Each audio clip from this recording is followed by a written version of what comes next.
Olá e bem-vindos a mais uma conversa. Hoje a gente vai mergulhar em algo um pouco diferente. Não são artigos, não são pesquisas recentes, mas algo muito mais íntimo. São as anotações pessoais de um dos homens mais poderosos que já existiu, o imperador romano Marco Aurélio. Vamos explorar juntos alguns trechos do livro 9 de suas meditações. E o mais incrível é que este texto, ele nunca foi feito para o público. É um diário filosófico, sabe? Um manual que ele escreveu para si mesmo no meio de guerras, de pragas, de intrigas políticas. A pergunta que não sai da minha cabeça é: como um homem, com o peso do mundo nos ombros, como ele encontrava clareza mental? Essa é a pergunta de $1 milhão, né? E a resposta está no que a gente chama de estoicismo prático. Nós estamos olhando para a filosofia em ação, não na teoria. E a ideia central que a gente vai encontrar aqui não é aquela de suprimir emoções, que é o estereótipo, né? Mas sim a de entender com uma clareza quase brutal o que está e o que não está sob nosso controle. A nossa missão aqui é tentar extrair a sabedoria desses pensamentos sobre justiça, sobre a morte, nosso lugar no universo e talvez o mais difícil de tudo, como lidar com as outras pessoas. E ver como esses princípios de quase 2000 anos ainda são ferramentas incrivelmente relevantes hoje. Certo, vamos começar então com uma ideia que ele apresenta logo de cara e que, olha, já é bem desafiadora. No primeiro ponto, ele afirma que aquele que comete injustiças é ímpio. Honestamente, essa palavra ímpio soa muito datada, quase religiosa. Para quem está ouvindo hoje, isso não corre o risco de soar como, sei lá, uma tentativa de transformar uma escolha ética num pecado cósmico? Isso pode afastar muita gente, não? É uma objeção excelente e toca bem no centro da questão. A palavra pode soar estranha, sim, mas o conceito por trás dela é puramente filosófico, não é religioso no sentido que a gente entende hoje. Para os estoicos, a natureza, com N maiúsculo, é a ordem racional do cosmos. É a lógica, o princípio que organiza o universo. Pense nela assim, como o sistema operacional do universo. E nós, como seres humanos, somos parte desse sistema. E nossa característica principal, nossa função de fábrica, digamos, é a razão e a capacidade de viver em sociedade. Ah, entendi. Então, quando ele fala em impiedade, não é sobre ofender um Deus barbudo no céu. É mais sobre agir contra a nossa própria programação, contra o nosso design. Exatamente. Cometer uma injustiça é como um pássaro que se recusa a voar, ou um peixe que tenta viver fora d'água. É um ato contra sua própria natureza. Por isso ele diz que a natureza fez os seres racionais para se ajudarem. A cooperação não é uma escolha moral boazinha, sabe? É a nossa condição ideal de funcionamento.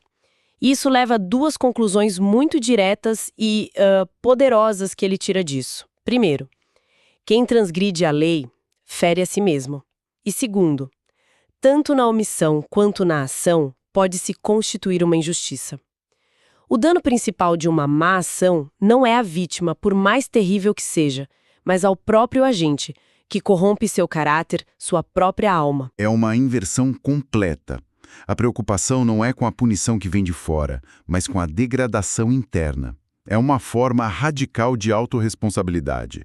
Mas essa filosofia parece exigir uma força mental imensa, especialmente quando a gente lida com o maior desafio de todos, a mortalidade. E aqui ele nos joga outra ideia difícil de engolir. Ele diz: não desdenhe a morte, antes acolha gostosamente. Peraí, acolher a morte gostosamente? Isso soa quase sobre-humano, talvez até um pouco mórbido. Qual é o caminho mental para chegar nessa aceitação? É, sem dúvida, um dos maiores desafios do estoicismo. E o caminho que ele propõe é todo baseado na razão, não na negação. Primeiro, ele redefine a morte. Ela não é um evento terrível, antinatural. É só mais uma atividade natural, como nascer, crescer, envelhecer. É o processo de dissolução dos elementos que nos compõem. Ele até reforça isso depois. A perda não é outra coisa que uma transformação. E nisso se regozija a natureza do conjunto universal. Para o universo nada se perde, tudo é reciclado. Nosso corpo volta a ser matéria-prima para outras coisas. É um pensamento bem desapegado, cósmico. E ele também parece encontrar um consolo bem mais terreno, quase um desabafo, né? Ele admite que a morte também é uma libertação de ter que conviver com homens que apenas pensam diferente de ti. É um alívio pensar que até ele, o imperador, se sentia assim. É quase um finalmente não vou mais precisar participar da reunião de condomínio do império. Mostra um lado muito humano. Sem dúvida. É um realismo brutal e honesto. Ele não finge que a convivência humana é sempre fácil. Mas essa ideia de transformação vai além da morte. Ela se aplica a tudo. E ele é implacável nisso. Ele escreve para si mesmo, olha só. Tudo que vês, muito em breve será destruído.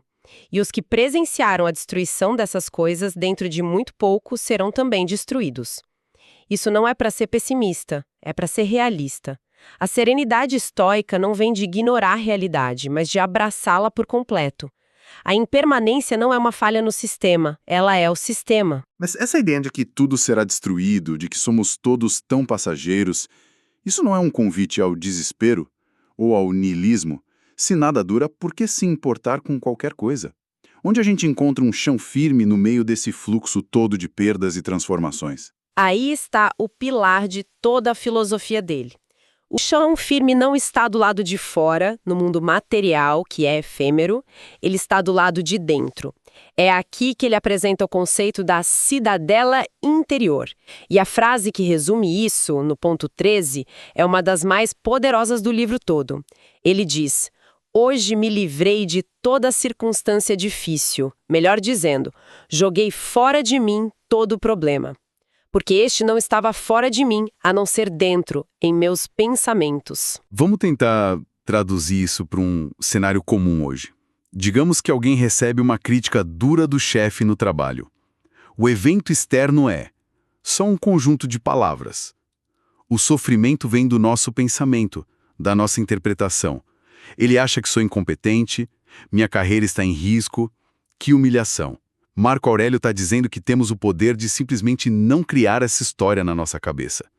De olhar para a crítica e vê-la como informação, e não como um ataque pessoal. É exatamente isso.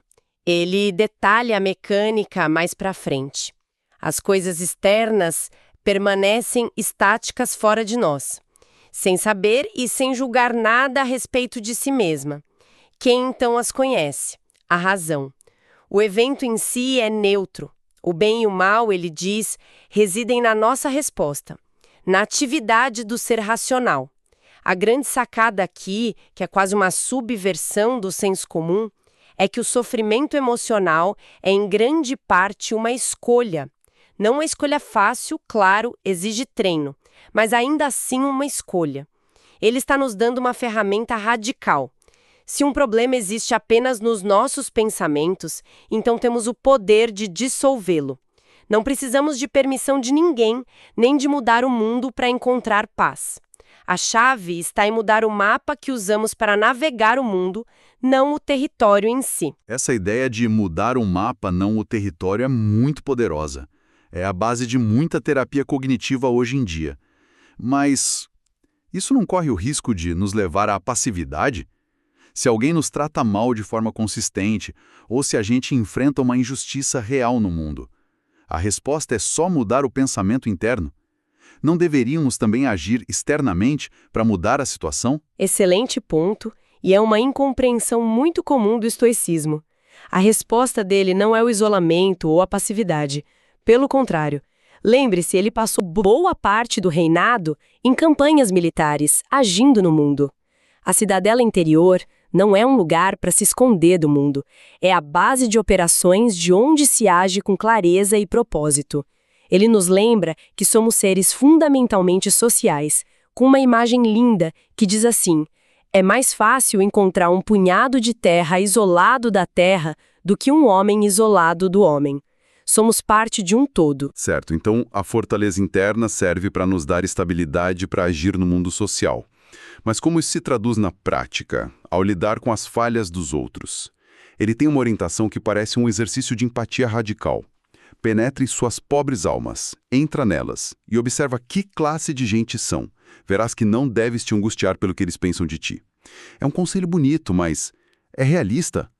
Quando a gente está com raiva de alguém, a última coisa que se quer é penetrar em sua pobre alma. É um treino, sem dúvida.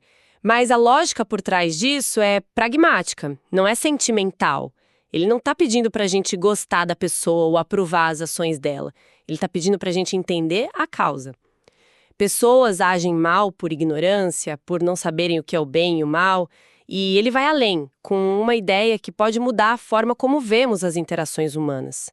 Ele diz que devemos lembrar que a existência de pessoas imprudentes ou maliciosas no mundo é uma inevitabilidade. É como esperar que o figo não produza seu suco, sabe? Ficar em choque ou com raiva quando alguém age de forma egoísta é como ficar em choque porque choveu. Então a falha é nossa por termos expectativas irreais sobre a natureza humana. A surpresa e a raiva são um erro de cálculo nosso, não uma falha do outro. Exatamente. Ele não está dizendo para não lutar por justiça. O ponto é sobre a nossa reação emocional interna. A raiva, o choque, o ressentimento são inúteis. São, como dizem, um veneno que a gente bebe, esperando que o outro morra. É possível e necessário agir para corrigir uma injustiça, mas a partir de um lugar de clareza, de dever, e não de um turbilhão emocional que só nos prejudica. A ação virtuosa nasce da calma da cidadela interior. E ele conclui esse raciocínio com uma ideia sobre o altruísmo, que é o completo oposto do que a nossa cultura prega hoje, né? Ele diz que, ao fazer o bem, não se deve buscar recompensa ou reconhecimento. Como se o olho reclamasse alguma recompensa porque vê, ou os pés porque caminham. A ação é a própria recompensa. Exato. O ato de ver é a recompensa do olho.